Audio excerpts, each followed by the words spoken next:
125 ਤੋਂ ਵੱਧ ਕਿਸਾਨਾਂ ਦੀ ਡੈਥ ਹੋ ਚੁੱਕੀ ਹੋਈ ਹੈ। ਲੱਖਾਂ ਦੀ ਤਾਦਾਦ ਦੇ ਵਿੱਚ ਕਿਸਾਨ ਪੂਰੇ ਭਾਰਤ ਭਰ ਤੋਂ ਦਿੱਲੀ ਦੇ ਦਰਵਾਜ਼ੇ ਦੇ ਉੱਤੇ ਬੈਠੇ ਹੋਏ ਨੇ। ਅੱਜ 50 ਦਿਨ ਤੋਂ ਵੱਧ ਦਾ ਸਮਾਂ ਹੋ ਚੁੱਕਾ ਹੋਇਆ। 26 ਤਰੀਕ ਨੂੰ ਟਰੈਕਟਰ ਮਾਰਚ ਦਿੱਲੀ ਦੇ ਵਿੱਚ ਹੋਣਾ ਹੈ। ਸਰਕਾਰ ਕਹਿੰਦੀ ਹੈ ਕਿ ਤੁਸੀਂ ਦੰਗਾਈ ਬਣ ਜਾਓਗੇ। ਲੋਕ ਕਹਿੰਦੇ ਨੇ ਕਿ ਅਸੀਂ ਤੇ ਆਪਣੇ ਹੱਕ ਦੀ ਗੱਲ ਕਰਨ ਆਏ ਹਾਂ। ਅਸੀਂ ਭਾਰਤ ਦੇ ਵਾਸੀ ਹੈਗੇ ਆ। 26 ਜਨਵਰੀ ਨੂੰ ਸਾਡਾ ਵੀ ਦਿਹਾੜਾ ਹੈਗਾ, ਸਾਡਾ ਵੀ ਗਣਤੰਤਰ ਦਿਵਸ ਹੈ। ਤੁਸੀਂ ਆਪਣੇ ਤਰੀਕੇ ਨਾਲ ਮਨਾਉਂਦੇ ਹੋ, ਅਸੀਂ ਆਪਣੇ ਤਰੀਕੇ ਨਾਲ ਮੰਗਾਵਾਂਗੇ, ਪਰ ਦੱਸਾਂਗੇ ਦੁਨੀਆ ਨੂੰ ਕਿ ਅਸੀਂ ਸ਼ਾਂਤਮਈ ਵੀ ਹੈਗੇ ਆ। ਲੰਮੇ ਸਮੇਂ ਤੋਂ ਦਿੱਲੀ ਦੀ ਸਰਕਾਰ ਅਤੇ ਖਾਸ ਤੌਰ ਤੇ ਕੇਂਦਰ ਦੇ ਵਿੱਚ ਜਿਹੜੇ ਮੰਤਰੀ ਹੈਗੇ ਨੇ, ਉਹ ਇਹ ਇਲਜ਼ਾਮ ਲਾਉਂਦੇ ਸਨ ਕਿ ਇਹ ਲੋਕ ਸ਼ਾਂਤਮਈ ਨਹੀਂ ਰਹਿ ਸਕਦੇ ਤੇ ਕਿਤੇ ਨਾ ਕਿਤੇ ਨੁਕਸਾਨ ਕਰਨਗੇ। ਦਿੱਲੀ ਦੀ ਪੁਲਿਸ ਵੀ ਅਦਾਲਤ ਦੇ ਵਿੱਚ ਚਲੀ ਜਾਂਦੀ ਹੈ ਤੇ ਕਹਿੰਦੀ ਹੈ ਕਿ ਇਹਨਾਂ ਨੂੰ ਇੱਥੋਂ ਹਟਾਓ, ਕਿਉਂਕਿ ਹੋ ਸਕਦਾ ਕਿ ਇਹ 26 ਜਨਵਰੀ ਨੂੰ ਕੁਛ ਨਾ ਕੁਛ ਖਰਾਬੀ ਕਰ ਦੇਣ। ਕਿਸਾਨ ਕਹਿੰਦੇ ਨੇ ਕਿ ਅਸੀਂ ਖਰਾਬੀ ਕੋਈ ਨਹੀਂ ਕਰਨੀ, ਸਾਨੂੰ ਡਰ ਹੈ ਕਿ ਸਰਕਾਰ ਦੇ ਕੁਝ ਸ਼ਰਾਰਤੀ ਲੋਕ ਸਾਡੇ ਵਿੱਚ ਵੜ ਕੇ ਸ਼ਰਾਰਤ ਨਾ ਕਰ ਜਾਣ ਤੇ ਕਿਸਾਨਾਂ ਨੂੰ ਬਦਨਾਮ ਨਾ ਕਰ ਦੇਣ। ਪਰ ਕਿਸਾਨ ਕਹਿੰਦੇ ਨੇ ਕਿ ਸਾਡੀ ਸਿਕਿਉਰਿਟੀ ਪੁਖਤਾ ਹੈ। ਅਸੀਂ ਆਪਣੇ ਵਲੰਟੀਅਰਸ ਨੂੰ ਖੜਾ ਕਰ ਦਿੱਤਾ ਹੈ ਤੇ ਅਸੀਂ ਆਪਣੇ ਵਲੰਟੀਅਰਸ ਨੂੰ ਇਹ ਬੇਨਤੀ ਕੀਤੀ ਹੈ ਕਿ ਕਿਸੇ ਵੀ ਸ਼ਰਾਰਤੀ ਨੂੰ ਆਪਣੇ ਤੱਕ ਨਾ ਆਉਣ ਦਿਓ।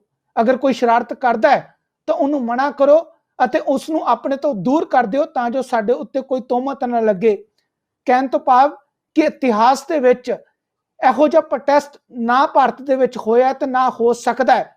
ਤੇ ਕਿਸਾਨਾਂ ਨੂੰ ਇਹ ਵੀ ਪਤਾ ਹੈ ਕਿ ਜੇ ਅੱਜ ਇਸ ਪ੍ਰੋਟੈਸਟ ਨੂੰ ਕਿਤੇ ਨਾ ਕਿਤੇ ਇਹੋ ਜਿਹੀ ਸਾਜ਼ਿਸ਼ ਕਰਕੇ ਖਤਮ ਕਰ ਦਿੱਤਾ ਤਾਂ ਦੁਬਾਰਾ ਕਿਸੇ ਦੀ ਹਿੰਮਤ ਨਹੀਂ ਪੈਣੀ ਅਤੇ ਕੋਈ ਵੀ ਇਹੋ ਜਿਹਾ ਪ੍ਰੋਟੈਸਟ ਨਹੀਂ ਕਰ ਸਕਦਾ।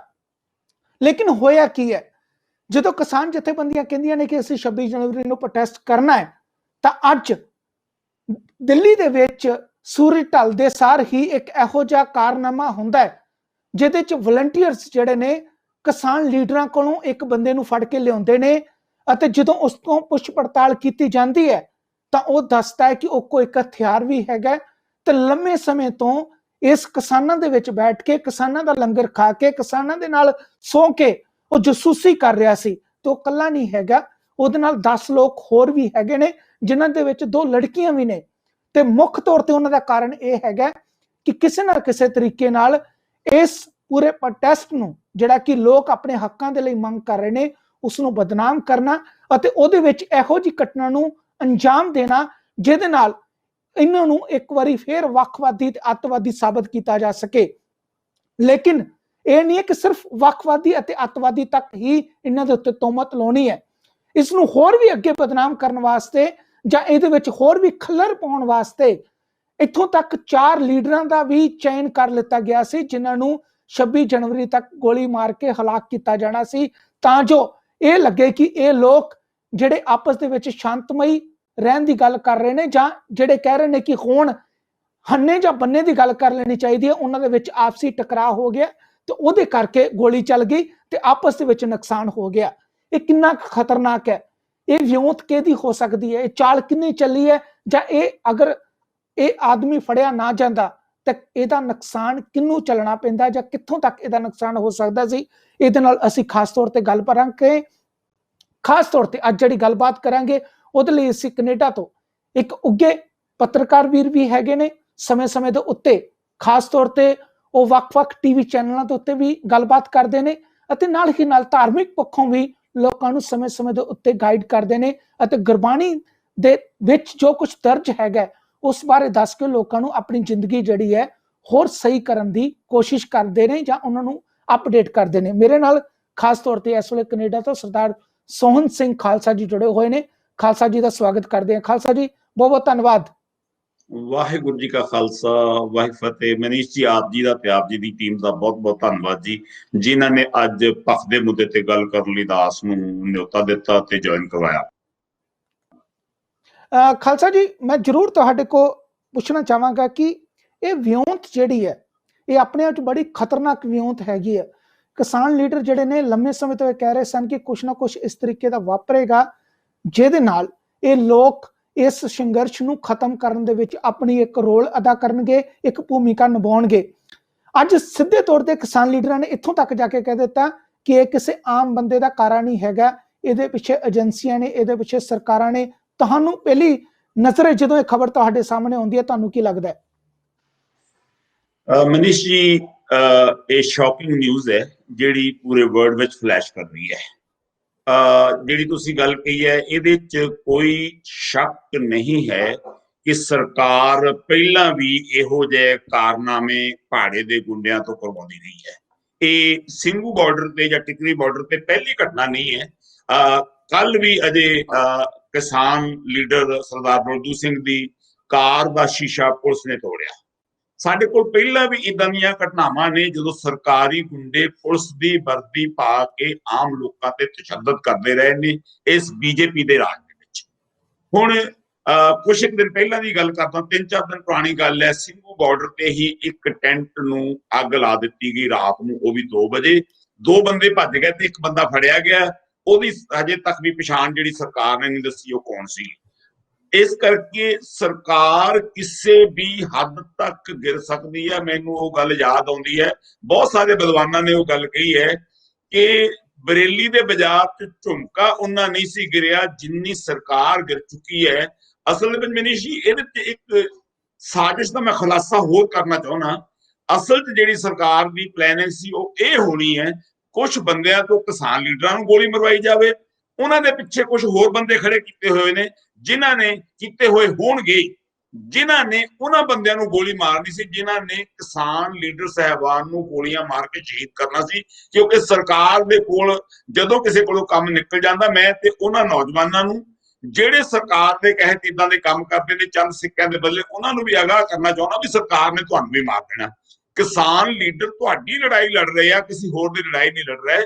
ਪੈਕਟਾਂ ਦੇ ਵਿੱਚ ਤੁਸੀਂ ਵੀ ਦੇਖਿਆ, ਮੈਂ ਵੀ ਦੇਖਿਆ, 8 ਰੁਪਏ ਕਿਲੋ ਮੱਕੀ ਖਰੀਦਣ ਤੋਂ ਬਾਅਦ 150 ਰੁਪਏ ਦਾ ਲੈਬਲ ਲੱਗ ਕੇ ਵਿਕ ਰਿਹਾ। ਇਸ ਕਰਕੇ ਮਨੀਸ਼ ਜੀ, ਕਦੀ ਸੋਚਿਆ ਸੀ ਤੁਸੀਂ ਜਾਂ ਅਸੀਂ ਕਿ ਸਰਕਾਰਾਂ, ਜਿਹਦਾ IT ਸੈੱਲ, ਜਿਹਦੀ ਪੁਲਿਸ, ਜਿਨ੍ਹਾਂ ਦੀ ਪੋਲੀਟੀਕਲ ਪਾਰਟੀ ਤੇ ਮੈਂ ਤੇ ਗੁੰਡੇ ਕਹਾਂਗਾ, ਗੁੰਡੇ, ਇੰਨੇ ਲੋਕ ਇਕੱਠੇ ਹੋ ਕੇ ਇੱਕ ਕਿਸਾਨ ਐਜੀਟੇਸ਼ਨ ਨੂੰ ਮਟਾਉਣ ਤੇ ਲੱਗੇ ਹੋਏ ਨੇ। ਪਰ ਇੱਥੇ ਮੈਂ ਇੱਕ ਗੱਲ ਦੀ ਦਾਤ ਦੇਵਾਂਗਾ, ਕਿਸਾਨ ਖਾਲਸਾ ਜੀ ਅਗਰ ਜੀ ਖਾਲਸਾ ਜੀ, ਮੈਂ ਜ਼ਰੂਰ ਇੱਕ ਚੀਜ਼ ਤੁਹਾਡੇ ਕੋਲ ਸਮਝਣਾ ਚਾਹੁੰਦਾ ਕਿ ਅਗਰ ਆਪਾਂ ਇਹਨੂੰ ਖੁੱਲ ਕੇ ਅਗਰ ਗੱਲ ਕਰੀਏ ਤਾਂ ਇਹ ਕੋਈ ਪਹਿਲੀ ਗ੍ਰਿਫਤਾਰੀ ਜਿਹੜੀ ਹੈ ਕਿਸਾਨਾਂ ਵੱਲੋਂ ਨਹੀਂ ਕੀਤੀ ਗਈ। ਇਹ ਤੋਂ ਪਹਿਲਾਂ ਵੀ ਸਮੇਂ-ਸਮੇਂ ਦੇ ਉੱਤੇ ਹਰ ਰੋਜ਼ ਕਈ ਵਾਰੀ ਲੜਕੀਆਂ ਨੂੰ ਜਿਹੜਾ ਹੈ ਉਹ ਵੇਖਿਆ ਗਿਆ, ਜਿਹੜੇ ਉੱਥੋਂ ਜਿਹੜੇ ਨੌਜਵਾਨ ਪੰਜਾਬ ਤੋਂ ਗਏ ਨੇ ਉਹਨਾਂ ਨੂੰ ਵੱਖਰੇ ਤਰੀਕੇ ਨਾਲ ਜਿਹੜਾ ਵਰਗਲਾ ਕੇ ਉਹ ਕੁਝ ਇਹੋ ਜਿਹੇ ਵੀਡੀਓਜ਼ ਬਣਾਉਣਾ ਚਾਹੁੰਦੇ ਸੀ ਜਿਹਦੇ ਨਾਲ ਇਹ ਲੱਗ ਸਕੇ ਕਿ ਇਹਨਾਂ ਲੋਕਾਂ ਦਾ ਕੋਈ ਕਰੈਕਟਰ ਨਹੀਂ ਹੈਗਾ। ਲੋਕਾਂ ਨੇ, ਆਪਣੇ ਨੌਜਵਾਨਾਂ ਨੇ ਆਪਣੇ ਆਪ ਨੂੰ ਬੜੀ ਮੁਸ਼ਕਲ ਨਾਲ ਬਚਾਇਆ। ਉਸ ਤੋਂ ਬਾਅਦ ਕੁਝ ਨੌਜਵਾਨਾਂ ਦੀ ਵੀ ਉੱਥੇ ਗ੍ਰਿਫਤਾਰੀ ਹੋਈ ਜਿਨ੍ਹਾਂ ਨੇ ਇੱਥੋਂ ਤੱਕ ਕਹਿ ਦਿੱਤਾ ਕਿ ਸਾਨੂੰ ਪੁਲਿਸ ਨੇ ਹਾਇਰ ਕੀਤਾ ਸੀ ਜਸੂਸੀ ਕਰਨ ਵਾਸਤੇ। ਕੋਈ ਡਰੋਨ ਉਡਾਉਂਦਾ ਹੈ, ਕੋਈ ਅੰਦਰ ਜਾ ਕੇ ਵੀਡੀਓ ਬਣਾ ਰਿਹਾ, ਕੋਈ ਕੁਛ ਕਰ ਰਿਹਾ। ਲੇਕਿਨ ਅੱਜ ਤੱਕ ਜਿੰਨੇ ਵੀ ਲੋਕ ਪੁਲਿਸ ਨੂੰ ਹਵਾਲੇ ਕੀਤੇ ਗਏ ਸਨ, ਕਿਸੇ ਦਾ ਪਤਾ ਨਹੀਂ ਲੱਗਾ ਕਿ ਉਹਨੂੰ ਕਿੰਨੇ ਭੇਜਿਆ ਸੀ, ਕਿਉਂ ਭੇਜਿਆ ਸੀ, ਕੀ ਮਕਸਦ ਸੀ। ਤੁਹਾਨੂੰ ਕੀ ਲੱਗਦਾ ਕਿ ਇਹ ਆਪਣੇ ਆਪ 'ਚ ਸਭ ਤੋਂ ਵੱਡੀ ਖਬਰ ਹੈ ਕਿ 4 ਲੀਡਰਾਂ ਨੂੰ ਕਤਲ ਕਰਨਾ ਹੈ, ਸਾਜ਼ਿਸ਼ ਕਰਨੀ ਹੈ, ਗੋਲੀ ਚਲਾਉਣੀ ਹੈ? ਤੁਹਾਨੂੰ ਲੱਗਦਾ ਕਿ ਜੇ ਪਹਿਲੀ ਵਾਰ ਇਹ ਸਰਕਾਰ ਚੁੱਪ ਰਹੀ ਹੈ, ਪੁਲਿਸ ਚੁੱਪ ਰਹੀ ਹੈ, ਤੇ ਇਹਦੇ ਉੱਤੇ ਵੀ ਚੁੱਪ ਰਹੇਗੀ? ਮਨੀਸ਼ ਜੀ, ਮੈਂ ਇੱਥੇ ਇੱਕ ਗੱਲ ਇਹਦੇ 'ਚ ਹੋਰ ਜੋੜ ਦੇਵਾਂ। ਕੁਛ ਇੱਕ ਦਿਨ ਪਹਿਲਾਂ ਇੱਕ ਚਿੱਠੀ ਲੀਕ ਹੋਈ ਸੀ, ਜਿਸ ਚਿੱਠੀ ਦੇ ਵਿੱਚ ਇਹ ਸਾਫ਼ ਲਿਖਿਆ ਹੋਇਆ ਸੀਗਾ ਕਿ ਬੀਜੇਪੀ ਦੇ ਲੈਟਰ ਪੈਡ ਤੇ ਚਿੱਠੀ ਸੀ, ਉਹਨਾਂ ਦੇ ਮੇਰੇ ਖਿਆਲ ਜਨਰਲ ਸਕੱਤਰ ਦੇ ਸਾਈਨ ਵੀ ਸੀਗੇ ਕਿ ਵੀ ਜੇ ਕੋਈ ਵੀ ਬੀਜੇਪੀ ਦਾ ਵਰਕਰ ਕਿਸਾਨਾਂ ਤੇ ਹਮਲਾ ਕਰੇ, ਕਤਲ ਕਰੇ, ਉਹਦੇ ਤੇ ਕੋਈ ਪਰਚਾ ਦਰਜ ਨਹੀਂ ਹੋਵੇਗਾ। ਭਾਵ ਸਰਕਾਰ ਦੀ ਨੀਅਤ ਸਾਫ਼ ਨਹੀਂ ਹੈ। ਜਿਹੜਾ ਸਵਾਲ ਤੁਸੀਂ ਕੀਤਾ, 1 ਨਹੀਂ 2 ਨਹੀਂ 10 ਨਹੀਂ 15, ਬਹੁਤ ਸਾਰੇ ਜਿਹੜੇ ਇਹੋ ਜਿਹੇ ਵਿਅਕਤੀ ਜਿਹੜੇ ਜਾਂ ਜਸੂਸੀ ਕਰਨ ਆਉਂਦੇ ਸੀ ਜਾਂ ਵੀਡੀਓ ਬਣਾਉਣ ਆਉਂਦੇ ਸੀ। ਲੜਕੀਆਂ ਦੀ ਗੱਲ ਤੁਸੀਂ ਕਰ ਹੀ ਦਿੱਤੀ ਹੈ ਕਿ ਕਿਸਾਨਾਂ ਨੂੰ ਕਿਰਦਾਰ ਤੋਂ ਡਿੱਗਣਾ, ਬਦਨਾਮ ਕਰਨਾ, ਇਹ ਸਾਰਾ ਕੁਝ ਫੜ ਹੋਣ ਦੇ ਬਾਵਜੂਦ ਵੀ ਇੱਕ ਵੀ ਇਨਵੈਸਟੀਗੇਸ਼ਨ, ਜਿੰਨੇ ਵੀ ਬੰਦੇ ਫੜੇ ਗਏ ਸਾਰੇ ਪੁਲਿਸ ਨੂੰ ਦਿੱਤੇ ਆ। ਪੁਲਿਸ ਦੀ ਇਨਵੈਸਟੀਗੇਸ਼ਨ ਤੋਂ ਸ਼ਰਮ ਦਾ ਘਾਟਾ ਇਹਨਾਂ ਨੂੰ, ਇੱਕ ਵੀ ਸੱਚਾਈ ਸਾਹਮਣੇ ਨਹੀਂ ਲਿਆਂਦੀ, ਆਪਣੀ ਗੱਲ ਤੋਂ ਮੁੱਕਰ ਜਾਂਦੇ ਨੇ। ਇੱਕ ਗੱਲ ਮੈਂ ਇੱਥੇ ਕਹਿਣੀ ਚਾਹੁੰਦਾ ਕਿ ਇਹ ਹਿਸਟਰੀ ਬਣ ਰਹੀ ਹੈ। ਹਿਸਟਰੀ ਉਹ ਬਣ ਰਹੀ ਹੈ ਕਿ ਦੁਨੀਆ ਦਾ ਸਭ ਤੋਂ ਵੱਧ ਗਾਲਾਂ ਖਾਣ ਵਾਲਾ ਪ੍ਰਧਾਨ ਮੰਤਰੀ ਮੋਦੀ ਬਣ ਚੁੱਕਿਆ। ਔਰ ਦੂਜੀ ਇੱਥੇ ਇੱਕ ਮੈਂ ਕਾਲ ਵੀ ਦੇਣੀ ਚਾਹੁੰਦਾ 1 ਮਿੰਟ ਲਈ, ਕਿਉਂਕਿ ਮੈਂ ਸਬਜੈਕਟ ਤੋਂ ਹਟਣ ਲੱਗਿਆ, ਮੈਂ ਤੁਹਾਡੀ ਗੱਲ ਦਾ ਜਵਾਬ ਦੇਵਾਂਗਾ। ਉਹ ਇਹ ਹੈ ਕਿ ਇਹ ਭਾਰਤ ਦੀ ਆਖਰੀ ਲੜਾਈ ਹੈ ਜਿਹੜੀ ਪੰਜਾਬ ਦੇ ਕਿਸਾਨਾਂ ਨੇ ਚੁੱਕੀ ਹੈ ਤੇ ਪੂਰੇ ਵਰਲਡ ਦੇ ਵਿੱਚ ਫੈਲੀ ਹੈ। ਜਿੱਥੇ ਇਹ ਕਹਿੰਦੇ ਸੀ ਕੱਲਾ ਪੰਜਾਬ ਦਾ ਕਿਸਾਨ ਹੈ, ਹਰਿਆਣੇ ਵਾਲੇ ਆ ਗਏ, ਕਹਿੰਦੇ ਹੁਣ ਤੇ ਪੰਜਾਬ ਤੇ ਹਰਿਆਣੇ ਦੇ ਯੂਪੀ ਵਾਲੇ ਆ ਗਏ, ਕਹਿੰਦੇ ਹੁਣ ਯੂਪੀ ਦਾ ਗਿਆ ਰਾਜਸਥਾਨ ਵਾਲੇ ਆ ਗਏ, ਕਹਿੰਦੇ ਹੁਣ ਰਾਜਸਥਾਨ ਹੈ ਉੱਥੋਂ ਫਿਰ ਉੱਠ ਕੇ ਜਿਹੜੇ ਨੇ ਉੱਤਰਾਖੰਡ ਵਾਲੇ ਆ ਗਏ, ਕਹਿੰਦੇ ਇਹ ਤੇ ਇੰਨੇ ਕੀ ਹੈ ਜੀ ਨਾਰਥ ਇੰਡੀਆ ਵਾਲੇ ਆ, ਬੰਬੇ ਤੋਂ ਮਹਾਰਾਸ਼ਟਰ ਤੋਂ ਆ ਗਏ, ਗੁਜਰਾਤ ਜਿਹਨੂੰ ਮਾਡਲ ਬਣਾ ਕੇ ਪੇਸ਼ ਕਰਦੇ ਸੀ ਗੁਜਰਾਤ ਦੇ ਕਿਸਾਨ ਆ ਗਏ, ਮੱਧ ਪ੍ਰਦੇਸ਼ ਦੇ ਕਿਸਾਨ ਆ ਗਏ, ਮਹਾਰਾਸ਼ਟਰ ਦੇ ਕਿਸਾਨ ਆ ਗਏ, ਕੇਰਲ ਦੇ ਕਿਸਾਨ 20 ਟਨ ਅਨਾਨਾਸ ਭੇਜ ਦਿੰਦੇ ਨੇ। ਔਰ ਮੈਂ ਇੱਕ ਗੱਲ ਹੋਰ ਕਹਿ ਦਵਾਂ, ਪੰਜਾਬ ਦਾ ਨਹੀਂ ਭਾਰਤ ਦੇ ਕਿਸਾਨ ਦਾ ਖੂਨ ਇੰਨਾ ਨਿਚੋੜਿਆ ਜਾ ਚੁੱਕਾ ਆ, ਮੈਂ ਵੀਡੀਓ ਪੇਸ਼ ਕਰ ਸਕਦਾ। ਕਿਸਾਨ ਕਹਿੰਦੇ ਨੇ ਅਸੀਂ ਦਿੱਲੀ ਦੇ ਆਉਣਾ ਚਾਹੁੰਦੇ, ਪਰ ਸਰਕਾਰ ਨੇ ਸਾਡੇ ਪੱਲੇ ਦਿੱਲੀ ਆਉਣ ਤੱਕ ਦੇ ਕਿਰਾਏ ਤੱਕ ਦੇ ਪੈਸੇ ਨਹੀਂ ਛੱਡੇ। ਹੁਣ ਮੈਂ ਤੁਹਾਡੀ ਗੱਲ ਦਾ ਜਵਾਬ ਦੇਵਾਂ, ਸਰਕਾਰ ਕੁਝ ਵੀ ਕਰ ਸਕਦੀ ਹੈ। ਅਰਨਬ ਗੋਸਵਾਮੀ ਦੀ ਚੈਟ ਲੀਕ ਹੋਣ ਤੋਂ ਬਾਅਦ ਜਿਹੜੇ ਪੁਲਵਾਮਾ ਵਰਗਾ ਹਮਲਾ ਕਰਵਾ ਕੇ ਆਪਣੇ ਜਵਾਨਾਂ ਦੀਆਂ ਲਾਸ਼ਾਂ ਤੇ ਸਰਕਾਰ ਬਣਾਉਂਦੇ ਨੇ, ਉਹਨਾਂ ਲਈ ਫਿਰ ਕਿਸਾਨ ਕੀ ਚੀਜ਼ ਹੈ? ਇਹਨਾਂ ਨੂੰ ਕਿਸਾਨਾਂ ਦੇ ਆਤੰਕਵਾਦੀ ਹੋਣਾ ਦਿਸ ਜਾਂਦਾ, ਕਿਸਾਨਾਂ ਦੀ ਫੰਡਿੰਗ ਦਿਸ ਜਾਂਦੀ ਹੈ ਕਿ ਪਾਕਿਸਤਾਨ ਤੋਂ ਪੈਸਾ ਆਉਂਦਾ ਦਿਸ ਜਾਂਦਾ, ਲੇਕਿਨ ਅਰੁਣਾਚਲ ਪ੍ਰਦੇਸ਼ ਦੇ ਅੰਦਰ ਚੀਨ ਆ ਕੇ ਜਿਹੜਾ ਆਪਣਾ 100 ਘਰ ਬਣਾ ਲੈਂਦਾ ਸਾਲ 1.5 ਸਾਲ ਦੇ ਅੰਦਰ, ਉਹ ਨਹੀਂ ਦਿਸਦਾ। ਇਹਨਾਂ ਨੂੰ ਕੰਟਰੀ ਨਾਲ ਕੋਈ ਮਤਲਬ ਨਹੀਂ, ਇਹ ਤੇ ਸਿਰਫ ਸਰਮਾਏਦਾਰਾਂ ਦੇ ਜਿਹੜੇ ਨੇ ਪਿੱਠੂ ਬਣ ਕੇ ਰਹਿ ਗਏ ਨੇ, ਕਾਰਪੋਰੇਟ ਘਰਾਣਿਆਂ ਨੂੰ ਫਾਇਦਾ ਦੇਣ ਦੇ ਲਈ। ਇਹ ਇੱਕ ਨਹੀਂ ਦੋ ਨਹੀਂ। ਖਾਲਸਾ ਜੀ ਅਗਰ ਜੀ ਮੇਰੀ ਗੱਲ ਨੂੰ ਧਿਆਨ ਨਾਲ ਤੁਸੀਂ ਸੁਣਨ ਦੀ ਕੋਸ਼ਿਸ਼ ਕਰੋ ਤੇ ਆਮ ਲੋਕੀ ਜਿਹੜੇ ਆਮ ਲੇਮੈਨ ਆਦਮੀ ਹੈਗਾ ਉਹ ਸਿੱਧੇ ਤੌਰ ਤੇ ਕਹੇਗਾ ਕਿ ਸਰਕਾਰ ਨੂੰ ਇਹ ਕਰਨ ਦੀ ਕੀ ਲੋੜ ਹੈਗੀ ਹੈ, ਸਰਕਾਰ ਕੋ ਡੰਡਾ ਹੈ, ਸਰਕਾਰ ਕੋ ਪੁਲਿਸ ਹੈ, ਉਹ ਜਦੋਂ ਚਾਹੇ ਉਹ ਉੱਥੇ ਜਾ ਕੇ ਆਪਣੇ ਵੱਲੋਂ ਜਿਹੜਾ ਡੰਡਾ ਪਰੇਡ ਕਰੇਗੀ ਤੇ ਸਾਰਿਆਂ ਨੂੰ ਭਜਾ ਸਕਦੀ ਹੈ। ਪਰ ਇਹ ਸਮਝਣ ਦੀ ਲੋੜ ਹੈ ਕਿ ਹੁਣ ਜਦੋਂ ਏਡੀ ਵੱਡੀ ਤਾਦਾਦ ਦੇ ਵਿੱਚ ਕਿਸਾਨ ਉੱਥੇ ਪਹੁੰਚ ਚੁੱਕੇ ਹੋਏ ਨੇ, ਇਹਨਾਂ ਦੇ ਕੋਲ ਜਾ ਕੇ ਕੋਈ ਔਖੀ ਗੱਲ ਵੀ ਕਰਨੀ ਜਿਹੜੀ ਉਹ ਖਤਰੇ ਤੋਂ ਖਾਲੀ ਨਹੀਂ ਹੈਗੀ, ਕਿਉਂਕਿ ਕਿਸਾਨ ਕਹਿੰਦੇ ਨੇ ਕਿ ਅਸੀਂ ਸ਼ਾਂਤਮਈ ਹੈ, ਸੁਪਰੀਮ ਕੋਰਟ ਕਹਿੰਦੇ ਨੇ ਕਿ ਇਹ ਸ਼ਾਂਤਮਈ ਹੈਗੇ ਨੇ, ਇਹਨਾਂ ਨੂੰ ਛੇੜਨ ਦੀ ਲੋੜ ਨਹੀਂ ਹੈ। ਸੁਪਰੀਮ ਕੋਰਟ ਜਿਹੜੀ ਹੈ ਕਾਨੂੰਨਾਂ ਦੇ ਉੱਤੇ ਰੋਕ ਲਾ ਦਿੰਦੀ ਹੈ, ਕਮੇਟੀ ਬਣਾ ਦਿੰਦੀ ਹੈ। ਪਰ ਜਿਹੜੀ ਅੱਜ ਕੱਲ ਸਾਹਮਣੇ ਆਈ ਹੈ, ਜਿਹੜੇ ਹੁਣ ਆਪਾਂ ਕਹਿ ਸਕਦੇ ਕਿ ਇਹੋ ਜਿਹੇ ਲੋਕ ਨੇ ਜਿਹੜੇ ਹਮੇਸ਼ਾ ਬੀਜੇਪੀ ਨੂੰ ਸਪੋਰਟ ਕਰਦੇ ਨੇ ਜਾਂ ਹਮੇਸ਼ਾ ਬੀਜੇਪੀ ਦੇ ਹੱਕ ਦੇ ਵਿੱਚ ਖੜਦੇ ਨੇ, ਜਦੋਂ ਉਹਨਾਂ ਦੇ ਕੰਨ ਦੇ ਵਿੱਚ ਇਹ ਗੱਲ ਪਵੇਗੀ ਕਿ ਦੇਖੋ ਜੀ ਆ ਇਸ ਤਰੀਕੇ ਨਾਲ ਬੰਦਾ ਉੱਤੇ ਸਾਜ਼ਿਸ਼ ਕਰਨ ਗਿਆ, ਉਹ ਕੀ ਉਹ ਸਮਝਣਗੇ ਜਾਂ ਅਜੇ ਵੀ ਉਹ ਕਹਿਣਗੇ ਕਿ ਨਹੀਂ ਇਹ ਬਣੀ ਬਣਾਈ ਗੱਲ ਹੈ, ਇਹਨਾਂ ਨੇ ਆਪਣੇ ਵੱਲੋਂ ਕੋਈ ਆਪਣਾ ਬੰਦਾ ਪੇਸ਼ ਕਰ ਦਿੱਤਾ ਤੇ ਸਰਕਾਰ ਦੇ ਉੱਤੇ ਤੋਹਮਤਾਂ ਲਾਈਆਂ ਜਾ ਰਹੀਆਂ ਨੇ, ਜਾਂ ਹੋ ਸਕਦਾ ਕਿ ਕਾਂਗਰਸ ਦਾ ਕੋਈ ਬੰਦਾ ਹੋਵੇ? ਦੇਖੋ ਇਹ ਇਨਵੈਸਟੀਗੇਸ਼ਨ ਜਿਹੜੀ ਹੈ, ਜੇ ਤੁਸੀਂ ਇਹ ਕਹੋ ਵੀ ਚੋਰਾਂ ਦਾ ਕੇਸ ਚੋਰਾਂ ਨੂੰ ਦੇ ਦਿਓ, ਡਾਕੂਆਂ ਦਾ ਕੇਸ ਡਾਕੂਆਂ ਨੂੰ ਦੇ ਦਿਓ, ਇਨਵੈਸਟੀਗੇਸ਼ਨ ਨਹੀਂ ਹੋ ਸਕਦੀ। ਜਿੱਥੇ ਸੁਪਰੀਮ ਕੋਰਟ ਬੇਬਸ ਆ, ਜਿੱਥੇ ਸੀਬੀਆਈ ਦੇ ਕਸਟਡੀ ਦੇ ਵਿੱਚੋਂ ਸੋਨਾ ਚੋਰੀ ਹੋ ਸਕਦਾ, ਜਿੱਥੇ ਫਾਈਲਾਂ ਗਾਇਬ ਹੁੰਦੀਆਂ ਨੇ, ਬੰਦਾ ਗਾਇਬ ਕਰਨਾ ਜਾਂ ਬੰਦੇ ਤੋਂ ਮੁੱਕਰਨਾ ਇਹ ਤਾਂ ਸਧਾਰਨ ਜੀ ਗੱਲ ਆ। ਜਿਹੜੇ ਅੰਧ ਭਗਤ ਨੇ ਉਹ ਇਸ ਗੱਲ ਨੂੰ ਨਹੀਂ ਮੰਨਣਗੇ, ਕਿਉਂਕਿ ਉਹਨਾਂ ਦੇ ਦਿਮਾਗਾਂ ਦੇ ਵਿੱਚ ਗੋਬਰ ਭਰਿਆ ਹੋਇਆ। ਅੱਜ ਇਹ ਬਹੁਤ ਹੀ ਇੱਕ ਸਨਸਨੀਖੇਜ਼ ਖੁਲਾਸਾ ਹੋਇਆ ਤੇ ਸਾਡੇ ਹੀਰਿਆਂ ਵਰਗੇ ਕਿਸਾਨ ਯੋਧੇ ਜਿਹੜੇ ਅੱਜ ਤੱਕ ਵੀ ਸ਼ਾਂਤਮਈ ਨੇ, ਆਉਣ ਵਾਲੇ ਸਮੇਂ 'ਚ ਵੀ ਸ਼ਾਂਤਮਈ ਰਹਿਣਗੇ, ਲੇਕਿਨ ਹੱਕ ਲੈ ਤੋਂ ਬਗੈਰ ਆਪਣੀ ਗੱਲ ਤੋਂ ਨਹੀਂ ਹਟਣਗੇ। ਜਿਹੜੀ ਗੱਲ ਤੁਸੀਂ ਕਹੀ ਆ ਬਿਲਕੁਲ ਅੰਧ ਭਗਤ ਮੰਨਣ ਨੂੰ ਤਿਆਰ ਨਹੀਂ ਹੋਣਗੇ, ਉਹ ਤੇ ਕਹਿਣਗੇ ਕਿਸਾਨਾਂ ਨੇ ਸਾਜ਼ਿਸ਼ ਕੀਤੀ ਆ। 5-7 ਜਾਂ 10% ਉਹਨਾਂ ਨੇ ਇਹੋ ਜਿਹੇ ਅੰਧ ਭਗਤ ਪੈਦਾ ਕਰ ਲਏ ਨੇ ਜਿਨ੍ਹਾਂ ਨੂੰ ਦਿਸਦਾ ਕੁਝ ਨਹੀਂ, ਨਾ ਜਿਨ੍ਹਾਂ ਨੂੰ ਆਰਥਿਕਤਾ ਨਾਲ ਮਤਲਬ ਹੈ, ਨਾ ਜਿਨ੍ਹਾਂ ਨੂੰ ਕਿਸਾਨੀ ਨਾਲ ਮਤਲਬ ਹੈ, ਨਾ ਜਿਨ੍ਹਾਂ ਨੂੰ ਇੰਡਸਟਰੀ ਨਾਲ ਮਤਲਬ ਹੈ। ਉਹਨਾਂ ਲਈ ਮੈਂ ਉਹਨਾਂ ਲੋਕਾਂ ਨੂੰ ਜਾਣਦਾ ਜਿਹੜੇ ਮੋਦੀ ਨੂੰ ਕਹਿੰਦੇ ਨੇ ਤੇ ਰਾਮਚੰਦਰ ਜੀ ਦਾ ਅਵਤਾਰ ਆਇਆ। ਇਸ ਕਰਕੇ ਤੁਸੀਂ ਜਿਹੜਾ ਸਵਾਲ ਕੀਤਾ, 10% ਲੋਕ ਵੱਧ ਤੋਂ ਵੱਧ ਪੂਰੇ ਭਾਰਤ ਦੇ ਅੰਦਰ ਜਿਹੜੀ ਇੱਕ ਗੁੰਡਾ ਫੋਰਸ ਹੈ, ਜਿਹਨੂੰ RSS ਕਹਿੰਦੇ ਆ, ਬਜਰੰਗ ਦਲ ਕਹਿੰਦੇ ਆ, ਇਹ ਗੁੰਡਾ ਫੋਰਸ 5-7-10% ਤੋਂ ਵੱਧ ਕਿਸੇ ਇੰਨਾ ਆਪਾਂ ਨਹੀਂ ਕਰਦੇ ਕਿ ਕਿਸੇ ਵੀ ਕਮਿਊਨਿਟੀ ਦੇ ਉੱਤੇ ਆਪਾਂ ਇਲਜ਼ਾਮ ਨਹੀਂ ਲਾਉਂਦੇ, ਕਿਉਂਕਿ ਦੇਖੋ 1-ਅੱਧਾ% ਤੁਸੀਂ 10% ਕਹਿੰਦੇ ਹੋ, ਬਹੁਤ ਜ਼ਿਆਦਾ ਕਹਿ ਰਹੇ ਹੋ। ਮੇਰੇ ਸਾਹਮਣੇ 1% ਤੋਂ ਵੀ ਘੱਟ ਲੋਕ ਹੋਣਗੇ ਜਿਹੜੇ ਆਪਣੇ ਆਪ 'ਚ ਕਦੀ ਵੀ ਨਹੀਂ ਸੋਚਦੇ, ਸੁਣੀ ਸੁਣਾਈ ਨੂੰ ਗੱਲ ਨੂੰ ਲੈ ਕੇ ਅੱਗੇ ਚਲੇ ਜਾਂਦੇ ਨੇ। ਪਰ ਜਿਹੜੀ ਕਿਸਾਨਾਂ ਦਾ ਆਰਗੂਮੈਂਟ ਹੈ, ਦੇਖੋ ਕਿਸਾਨ ਸਿਰਫ ਆਪਣੀ MSP ਕਰਕੇ ਨਹੀਂ ਬੈਠਾ ਹੈ, ਉਹਨੇ ਐਕਸਪਲੇਨ ਕਰਨ ਦੀ ਕੋਸ਼ਿਸ਼ ਕੀਤੀ ਹੈ ਕਿ ਦੇਖੋ ਅਸੀਂ ਤੁਹਾਡੇ ਹੱਕਾਂ ਦੀ ਵੀ ਰਾਖੀ ਕਰਦੇ ਪਏ ਹਾਂ। ਜੇ ਸਾਨੂੰ ਅੱਜ ਮਾਰ ਦਿੱਤਾ ਗਿਆ ਤੇ ਪ੍ਰਾਈਵੇਟ ਘਰਾਣੇ ਨੇ ਤੁਹਾਡੀਆਂ ਵੀ ਜਿਹੜੀਆਂ ਰਸੋਈ 'ਚ ਚੀਜ਼ਾਂ ਹੁੰਦੀਆਂ ਨੇ ਉਹਦਾ ਰੇਟ 10 ਗੁਣਾ 20 ਗੁਣਾ ਕਰ ਦੇਣਾ। ਅਸੀਂ ਇਕੱਲੇ ਨਹੀਂ ਮਰਨਾ, ਤੁਸੀਂ ਵੀ ਮਰਨਾ ਹੈ। ਲੋਕ ਇਸ ਨੂੰ ਸਮਝ ਵੀ ਰਹੇ ਨੇ। ਦਿੱਲੀ ਦੇ ਵਿੱਚ ਲੋਕੀ ਕੋਈ ਚਾਹ ਦਾ ਲੰਗਰ ਲਾ ਰਿਹਾ, ਕੋਈ ਹੋਰ ਲੰਗਰ ਲਾ ਰਿਹਾ, ਕੋਈ ਰਸ ਲੈ ਕੇ ਆ ਰਿਹਾ, ਕੋਈ ਫਰੂਟ ਲੈ ਕੇ ਆ ਰਿਹਾ, ਕੋਈ ਦੁੱਧ ਲੈ ਕੇ ਆ ਰਿਹਾ, ਆਪਣੇ ਆਪਣੇ ਤਰੀਕੇ ਨਾਲ ਸੇਵਾਵਾਂ ਕੀਤੀਆਂ ਜਾ ਰਹੀਆਂ ਨੇ। ਪਰ ਸਰਕਾਰ ਕੀ ਇਹੋ ਜਿਹੀ ਮਜਬੂਰੀ ਬਣ ਚੁੱਕੀ ਹੋਈ ਹੈ ਸਰਕਾਰ ਦੀ ਕਿ ਉਹਨੂੰ ਇਹੋ ਜਿਹੇ ਹੱਥ ਕੰਡੇ ਅਪਣਾਉਣੇ ਪੈ ਰਹੇ ਨੇ। ਭਾਵੇਂ ਸਰਕਾਰ ਨਹੀਂ ਅਪਣਾ ਰਹੀ, ਆਪਾਂ ਕਹਿ ਸਕਦੇ ਕੇਂਦਰ ਦੀ ਸ਼ਰਾਰਤ ਨਹੀਂ ਹੈਗੀ, ਪਰ ਕਿਸੇ ਨਾ ਕਿਸੇ ਦੀ ਸ਼ਰਾਰਤ ਹੈ। ਹੋ ਸਕਦਾ ਹਰਿਆਣੇ ਵਾਲਿਆਂ ਦੀ ਸ਼ਰਾਰਤ ਹੋਵੇ, ਹੋ ਸਕਦਾ यूपी वालियां दी शरारत होवे, पर ये अपने आप च शरारत करके करना की चाहुंदे ने? ਮਨੀਸ਼ ਜੀ, ਨਾ ਤੇ ਹਰਿਆਣੇ ਨੂੰ ਇਹੋ ਜੀ ਸ਼ਰਾਰਤ ਕਰਨ ਦੀ ਲੋੜ ਹੈ, ਨਾ ਯੂਪੀ ਵਾਲਿਆਂ ਨੂੰ ਇਹੋ ਜੀ ਸ਼ਰਾਰਤ ਕਰਨ ਦੀ ਲੋੜ ਹੈ। ਸਰਕਾਰ ਸਿੱਧੇ ਤੌਰ ਤੇ ਇਲਜ਼ਾਮ ਆਪਣੇ ਸਿਰ ਨਹੀਂ ਲੈਣਾ ਚਾਹੁੰਦੀ। ਸਰਕਾਰ ਪਹਾੜੇ ਦੇ ਗੁੰਡਿਆਂ ਤੇ ਇਹੋ ਜਿਹਾ ਕੰਮ ਕਰਵਾ ਕੇ ਆ ਜਿਹੜਾ ਇਸ ਅੰਦੋਲਨ ਨੂੰ ਤਾਰ-ਪਿੰਡੋ ਕਰਨਾ ਚਾਹੁੰਦੀ ਹੈ। ਇੱਕ ਗੱਲ ਤੁਸੀਂ ਜਿਹੜੀ ਹੁਣੇ ਉਠਾਈ ਹੈ ਉਹ ਬਹੁਤ ਅਹਿਮ ਹੈ। ਉਹ ਗੱਲ ਇਹ ਹੈ ਕਿ ਜਦੋਂ ਪੂਰੀ ਫਸਲ ਨੂੰ ਭਾਰਤ ਦੀ ਨੂੰ ਖਰੀਦਣ ਵਾਲਾ ਇੱਕ ਵਿਅਕਤੀ ਹੋਵੇਗਾ, ਵੇਚਣ ਵਾਲਾ ਇੱਕ ਵਿਅਕਤੀ ਹੋਵੇਗਾ, ਉਸ ਤੋਂ ਬਗੈਰ ਕਿਸੇ ਨੂੰ ਵੇਚੀ ਨਹੀਂ ਜਾ ਸਕਦੀ। ਉਹ ਕੌਡੀਆਂ ਦੇ ਭਾਅ ਖਰੀਦੇਗਾ। ਪਰ ਜਦੋਂ ਇਕੱਲੇ ਕੋਲ ਸਟਾਕ ਹੋ ਗਿਆ, ਜਿਹਨੇ 150 ਤੋਂ ਜ਼ਿਆਦਾ ਵੱਡੇ ਵੱਡੇ ਸੈਲੋ ਪੂਰੇ ਇੰਡੀਆ ਦੇ ਅੰਦਰ ਬਣਾ ਚੁੱਕਿਆ, ਹੋਰ ਬਣ ਰਹੇ ਨੇ, ਜਦੋਂ ਵੇਚਣ ਵਾਲਾ ਵੀ ਇੱਕ ਵਿਅਕਤੀ ਹੋਏਗਾ, ਫਿਰ ਭਾਰਤ ਦੇ ਲੋਕਾਂ ਨੂੰ ਚਾਹੀਦਾ ਕਿ ਉਹ ਜਾਗ ਜਾਣ। ਤੁਸੀਂ ਦਾਣੇ ਦਾਣੇ ਤੋਂ ਮੁਹਤਾਜ ਹੋ ਜਾਓਗੇ।